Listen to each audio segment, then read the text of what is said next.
Hello friends, my name is Manu. So welcome to this channel. Our channel name is Sadat Gyan Ashram and today we will started the class 6 English grammar chapter number 1 sentence.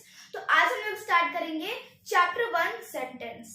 तो यहाँ पे आज हम लोग जानेंगे कि आज इस वीडियो लेक्चर में हम लोग क्या क्या पढ़ेंगे। तो आज हम इस वीडियो लेक्चर में आज हम लोग नया चैप्टर स्टार्ट करेंगे। चैप्टर का नाम है सेंटेंस, मतलब वाक्य। सबसे पहले जानते हैं कि सेंटेंस होता क्या है, व्हाट इज सेंटेंस। तो यहाँ पे हम लोग क्या लिखे हैं, what is the sentence, the group of the word that make a complete sense is called the sentence. मतलब कि जो ग्रुप होता है वर्ड्स का, the group of the words जो कि कंप्लीट सेंस बना, जो जिसका कि कंप्लीट मतलब निकले, उसे ही हम लोग क्या कहते हैं, वाक्य कहते हैं। उसे ही हम लोग क्या कहते हैं, सेंटेंस कहते हैं। अब हम लोग कुछ चीजें जानते हैं, अब हम लोग कुछ चीजें जानते हैं जिससे कि हम लोग सेंटेंस को सेटिस्फाई होने के लिए हम लोग कुछ कंपोनेंट्स जानते हैं। सबसे पहला जो कंपोनेंट्स है, सबसे पहले जो चीज है, हमें सेंटेंस को एक अच्छे से वो सेटिस्फाई होने के लिए जो पहली चीज होती है, जो आपके जो वर्ड्स यहाँ पे हमारे क्या दिया, ग्रुप ऑफ द वर्ड्स, मतलब वर्ड्स का ग्रुप तो हो सेंटेंस में, लेकिन उसकी जो वर्ड्स की अरेंजमेंट भी सही होनी चाहिए, तभी वो सेंटेंस कहलाएगा, नहीं तो सेंटेंस नहीं कहलाएगा। जैसे मैंने लिखा आई एम अ गर्ल, अभी मैंने ये लिखा। अभी यहाँ पे क्या है, ये एक क्या है, करेक्ट अरेंजमेंट में लगा हुआ है ये जो वर्ड्स है। अब इसी तरीके से मैं लिख दूं एम अ गर्ल आई, तो बताओ क्या है, सही अरेंजमेंट में लगा हुआ है क्या? बिल्कुल नहीं लगा है, ये सही अरेंजमेंट में नहीं लगा हुआ है, इसलिए हमारा ये सेंटेंस नहीं है। और बल्कि ये जो हमारा आई एम अ गर्ल, इसमें क्या है, जो वर्ड्स का, इसका मतलब क्या हो गया कि जो हमारा सेंटेंस में जो सबसे पहला सेटिस्फाई होने के लिए आपको क्या करना आना चाहिए, वर्ड का अरेंजमेंट आपको सही करना आना चाहिए। जैसे आपने बोला मैं एक लड़की हूँ, तो यहाँ पे अगर आपको सही अरेंजमेंट नहीं करना है तो आप कैसे लिख देंगे, आप किसी भी, आपको पता है आई एम अ गर्ल, ये 4 वर्ड इसमें लगेंगे, ठीक है। अब आपको अरेंजमेंट नहीं पता है, तो आप अरेंजमेंट भी क्या करता है, सेटिस्फाई करता है सेंटेंस को। अगला देखते हैं, अगला है जो हमारा जो सेंटेंस होता है, जो हर एक सेंटेंस जो होता है वो एक कैपिटल लेटर से, उसका फर्स्ट लेटर होता है ना, उसका कैपिटल लेटर होता है। जैसे आई, अभी मैंने यही एग्जांपल लिया था, आई एम अ गर्ल, ठीक है, यही एग्जांपल लिया था। तो जब हमने ये एग्जांपल लिया था तो हमारा जो पहला जो लेटर था आई, जो हमारा जो पहला लेटर था किसमें था, कैपिटल लेटर में था। वो चाहे जिस प्रकार के सेंटेंस हो, उसका पहला जो लेटर होना चाहिए, पहला लेटर किसमें होना चाहिए, कैपिटल लेटर में होना चाहिए। अब चाहे आप दूसरा एग्जांपल ले लें, दिस इज माई बुक, मतलब ये मेरी बुक है, दिस इज माई बुक, ये मेरी बुक है। तो यहाँ पे इसमें भी देखिए, यहाँ पे जो पहला जो लेटर है ना, ये किसमें है, कैपिटल लेटर में है। अब यहाँ पे आपको पूरा वर्ड ही कैपिटल लेटर में नहीं लिखना है, आपको क्या करना है, यहाँ पे जिसको फर्स्ट लेटर होता है उस सेंटेंस का, उसको क्या होना चाहिए, वो कैपिटल लेटराइज्ड होना चाहिए। अगला ये तो हो गया, 2 हो गए। सबसे पहला हमारा कौन सा हो गया, सबसे पहला तो वर्ड के अरेंजमेंट को हमें सही करना है, मतलब हमें सही लगाएंगे।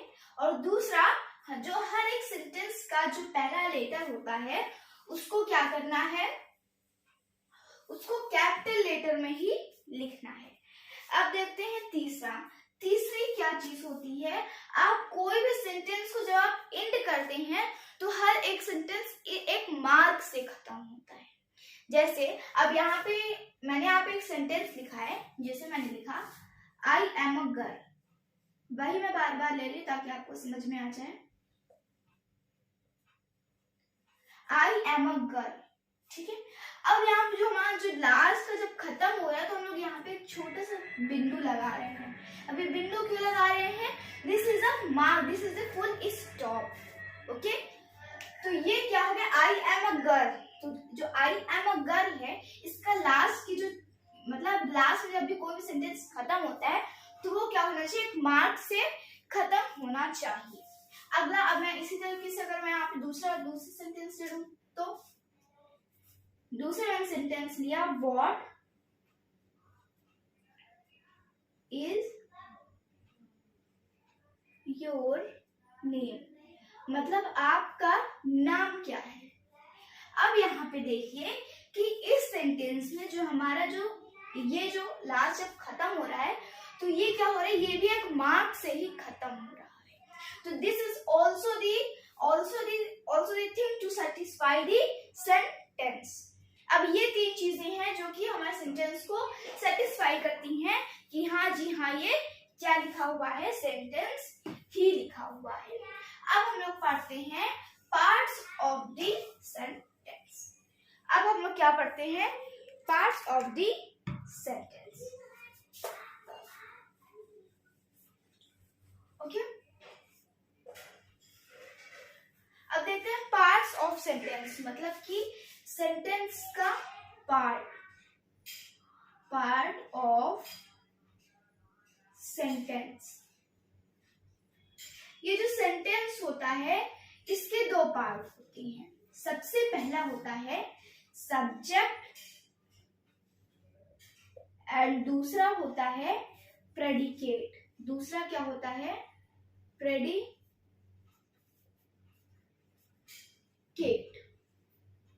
आए समझ में। यहाँ पे जो सेंटेंस होता है उसके दो पार्ट होते हैं, एक होता है सब्जेक्ट और दूसरा होता है प्रेडिकेट। अब यहाँ पे अब वही एग्जांपल लेते हैं, आई एम अ गर्ल। क्या आई एम अ गर्ल मतलब मैं एक लड़की हूँ। अब यहाँ पे देखते हैं कि सब्जेक्ट किसे कहते हैं और प्रेडिकेट किसे कहते हैं। इसमें सब्जेक्ट कहाँ है इस सेंटेंस में, प्रेडिकेट कहाँ है। तो यहाँ पे सब्जेक्ट वो चीज होती है, the noun or pronoun that relates to the action and possession is called the subject। मतलब सब्जेक्ट वो होता है जो नाउन और प्रोनाउन जो कि क्या करे, रिलेट करे कोई भी स्टेट ऑफ एन एक्शन या फिर पोजीशन को, उसे हम लोग क्या कहते हैं, सब्जेक्ट कहते हैं। अब यहाँ पे मैं लिख देती हूँ कि सब्जेक्ट क्या होता है एंड प्रेडिकेट क्या होता है।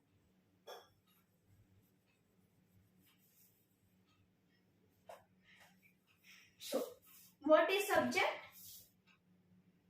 So the noun or pronoun, the noun or pronoun जो संज्ञा या सर्वनाम जो कि रिलेट करे, that relates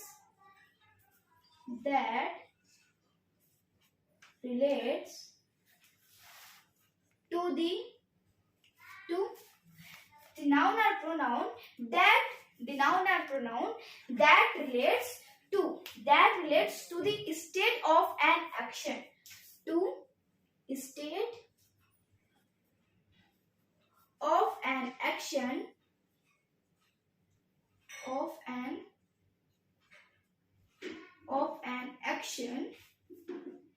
and position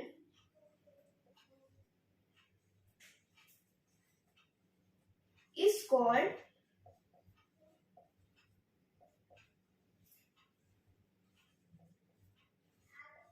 subject.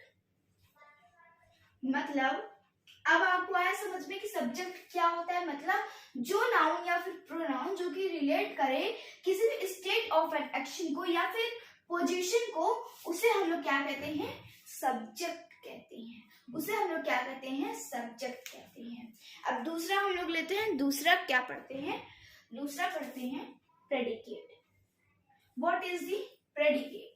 Predicate क्या होता है? तो प्रेडिकेट तो और आसान होता है। तो प्रेडिकेट वो पार्ट होता है सेंटेंस का जो कि the rest part of the sentence and, मतलब प्रेडिकेट वो होता है जो कि सब्जेक्ट के बारे में हमें कुछ इंफॉर्मेशन देता है, या फिर जो रेस्ट पार्ट होता है सेंटेंस का उसे हम लोग क्या कहते हैं, प्रेडिकेट प्रेडिकेट कहते हैं, उसे हम लोग क्या कहते हैं, predicate.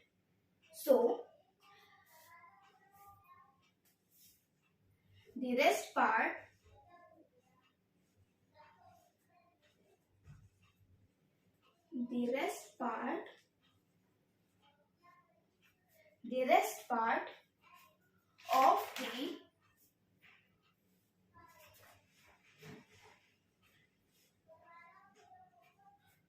of the sentence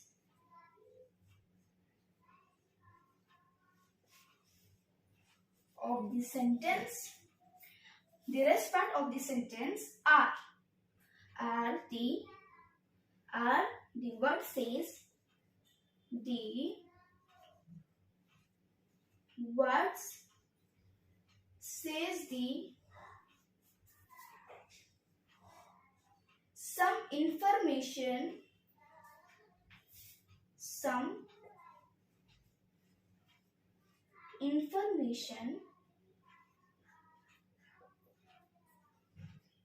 about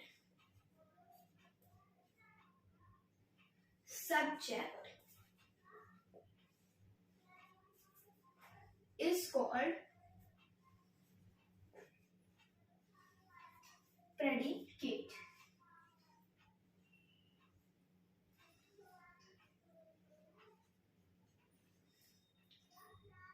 आप चाहे इसकी स्क्रीनशॉट भी ले सकते हैं।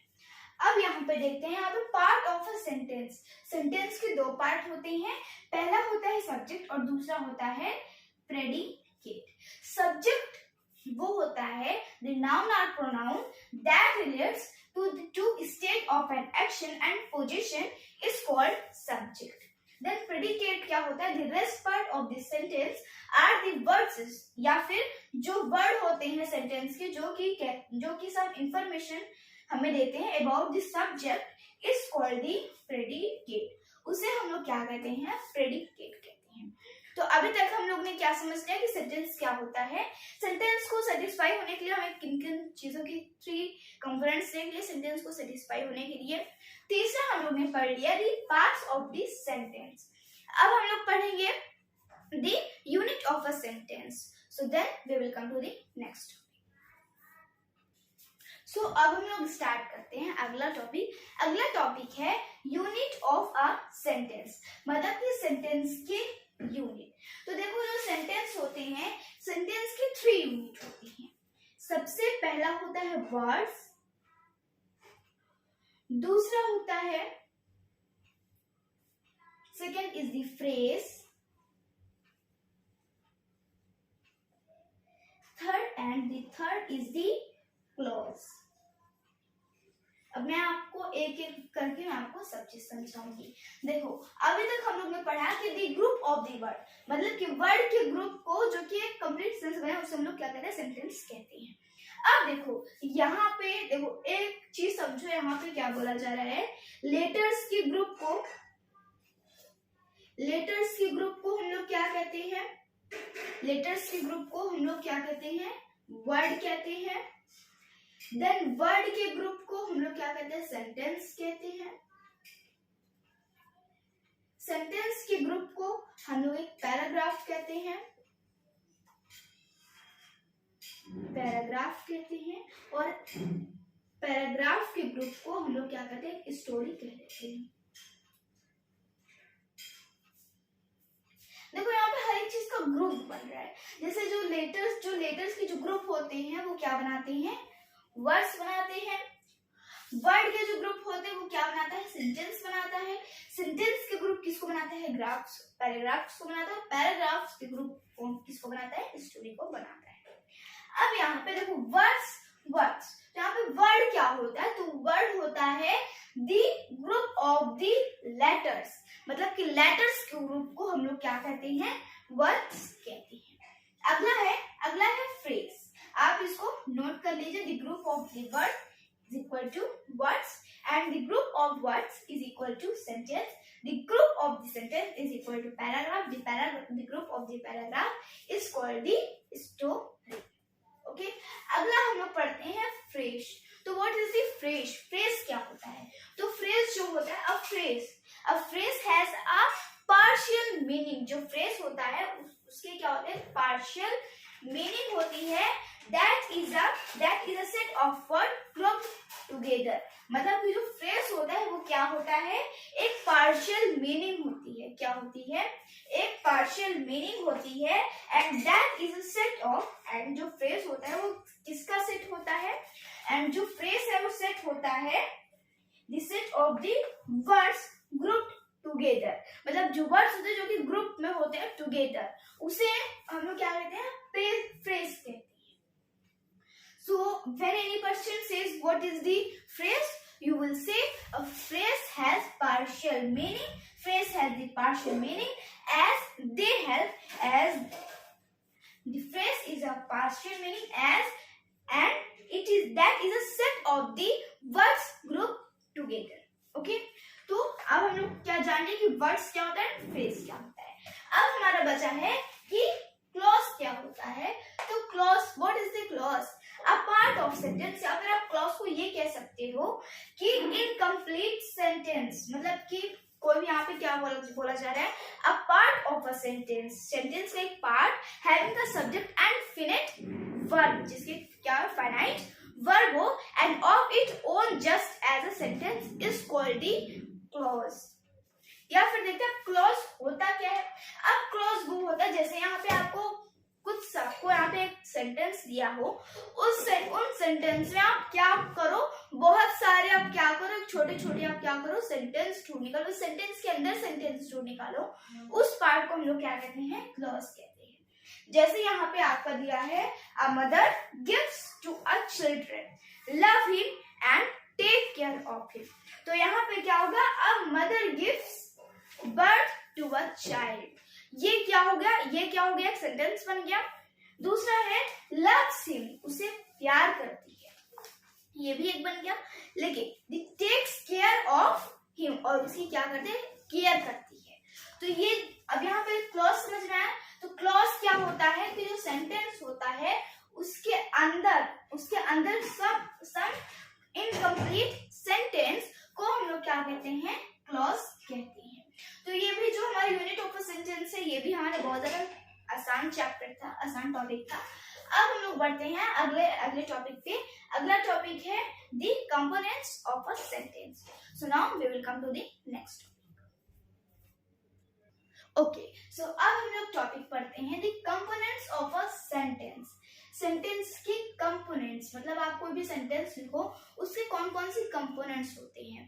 तो यहाँ पे देखो, जो सबसे पहला जो हमारा कंपोनेंट होता है वो होता है subject. The first component of a sentence is subject. Second component क्या होता है हमारा सेंटेंस का, सेकेंड कंपोनेंट होता है वर्ब। सेकेंड कंपोनेंट क्या होता है, वर्ब। एंड थर्ड क्या होता है, थर्ड होता है कंप्लीमेंट। थर्ड क्या होता है, complement.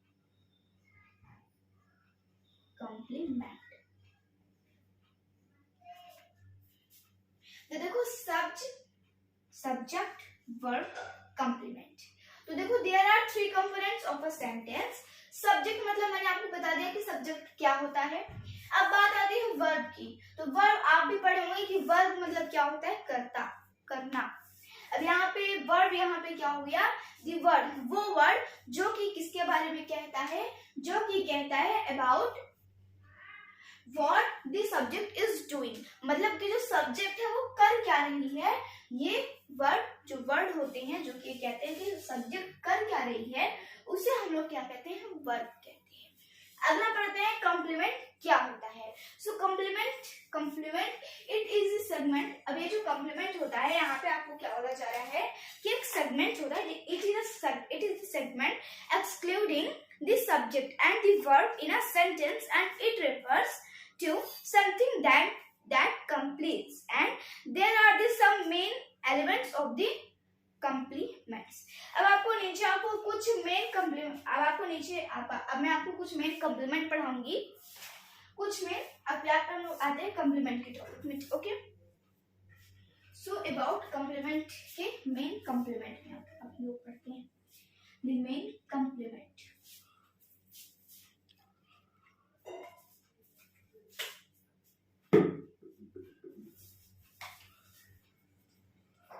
Main complement.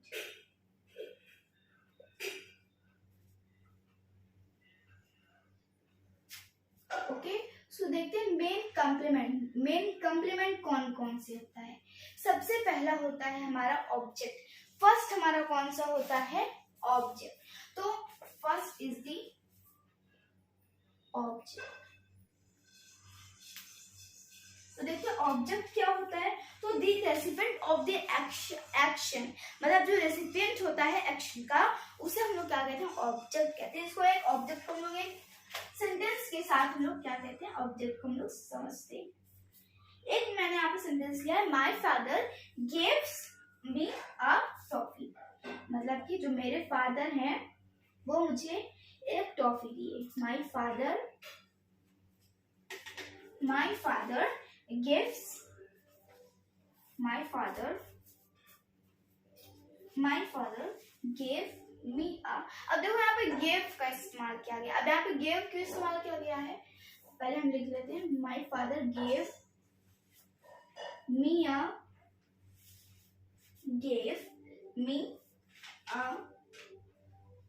toffee।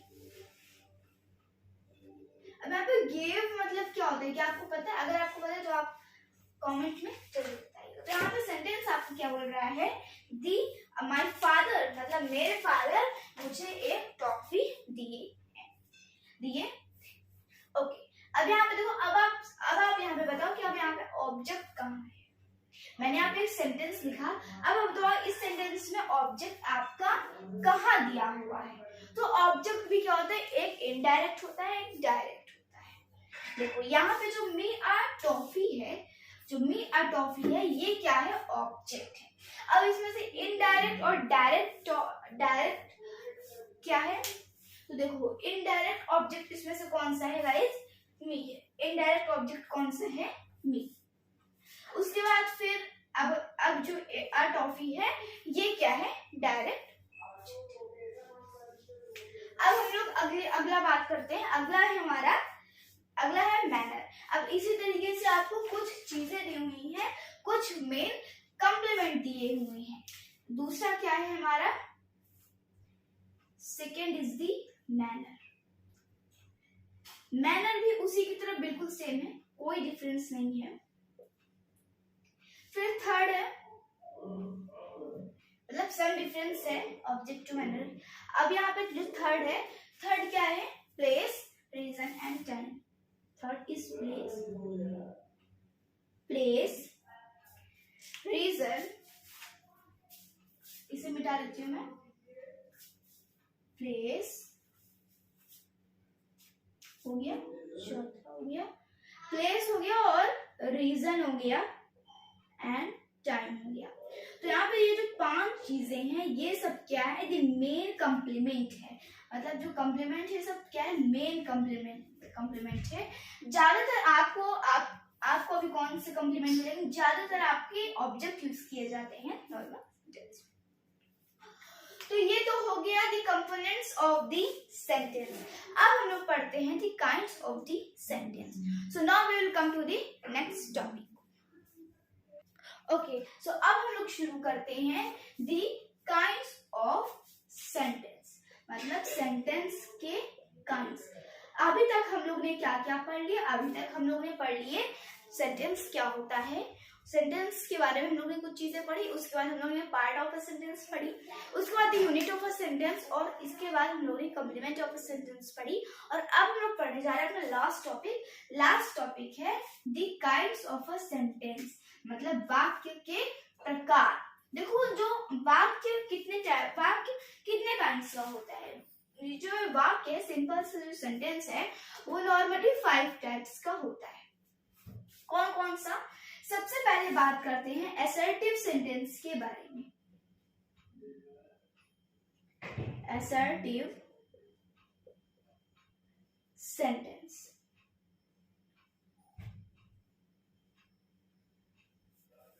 Assertive sentence. तो यहाँ पे क्या होगा? सबसे पहला टाइप होता है सेंटेंस का, वो होता है असर्टिव सेंटेंस। अब देखते हैं असर्टिव सेंटेंस होता क्या है। तो असर्टिव सेंटेंस क्या होता है? दी एक्सप्रेस मतलब दी जो एक्सप्रेस असर्शन होता है इन अफर्मेटिव या फिर निगेटिव। अब यहाँ पे अफर्मेटिव आप पॉजिटिव को भी कह सकते हो। जहाँ पे वहाँ पे आपको जो एक्सप्रेस असर्शन होता है पॉजिटिव या फिर निगेटिव सेंस का, उसे हम लोग क्या कहते हैं, असर्टिव सेंटेंस कहते हैं। और ये जो सेंटेंस होता है ये हमेशा किससे खत्म होता है, फुल स्टॉप से खत्म होता है।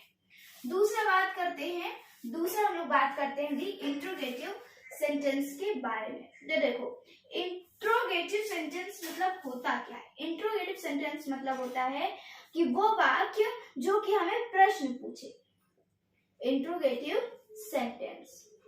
तो देखो अभी हम लोग क्या पढ़ रहे हैं, यहाँ पे जो सेंटेंस के लास्ट में कौन सा मार्क लगेगा ये पढ़ रहे हैं। मतलब असर्टिव सेंटेंस के लास्ट में कौन सा मार्क लगेगा, फुल स्टॉप लगेगा।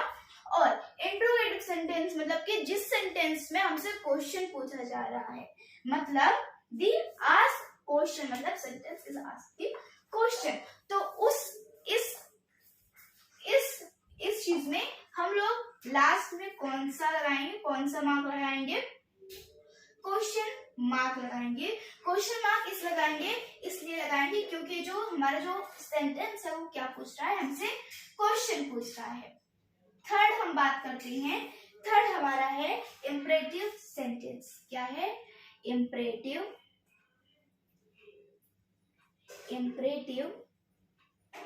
सेंटेंस। अब देखते हैं इंपरेटिव सेंटेंस क्या होता है। अब यहाँ पे अब मैं ये जो पंक्चुएशन का, अगर आप पंक्चुएशन पे कंफ्यूज भी हो रहे होंगे, पंक्चुएशन पे एक अलग हमारा क्या बना हुआ है, चैप्टर बना हुआ है। उसमें हम लोग पंक्चुएशन मतलब उसमें हम लोग इन सब के बारे में हम लोग डिटेल्स में पढ़ेंगे। अभी बाकी फुल स्टॉप, क्वेश्चन मार्क, ये सब तो आपको पता ही होगा। अब बात करते हैं इंपरेटिव सेंटेंस। मतलब इंपरेटिव सेंटेंस क्या होता है। इंपरेटिव इस वर्ड से ही पता चल रहा है कि इसमें क्या होता है। तो इंपरेटिव सेंटेंस का मतलब होता है ये जो सेंटेंस होता है ये एक्सप्रेस करता है किसी भी प्रकार के ऑर्डर को। क्या एक्सप्रेस करता है, किसी भी प्रकार के ऑर्डर को, एडवाइस को, रिक्वेस्ट को, या फिर कमांड को, या फिर बहुत सी चीजें ये कौन कहता है, दी इंपरेटिव सेंटेंस। अब आपको समझ में आया, मतलब जो इंपरेटिव सेंटेंस है वो क्या एक्सप्रेस करता है, वो एक्सप्रेस करता है कोई भी कमांड, कोई भी आपका जो कमांड है, कोई भी ऑर्डर है, कोई भी एडवाइस है, कोई भी चीज हो, वो क्या होती है, वो क्या एक्सप्रेस करती है, इंपरेटिव सेंटेंस। जो इंपरेटिव सेंटेंस है वो भी किससे एंड होता है, एक फुल स्टॉप से एंड होता है। तो अब मैं इसे मिटा देती हूँ,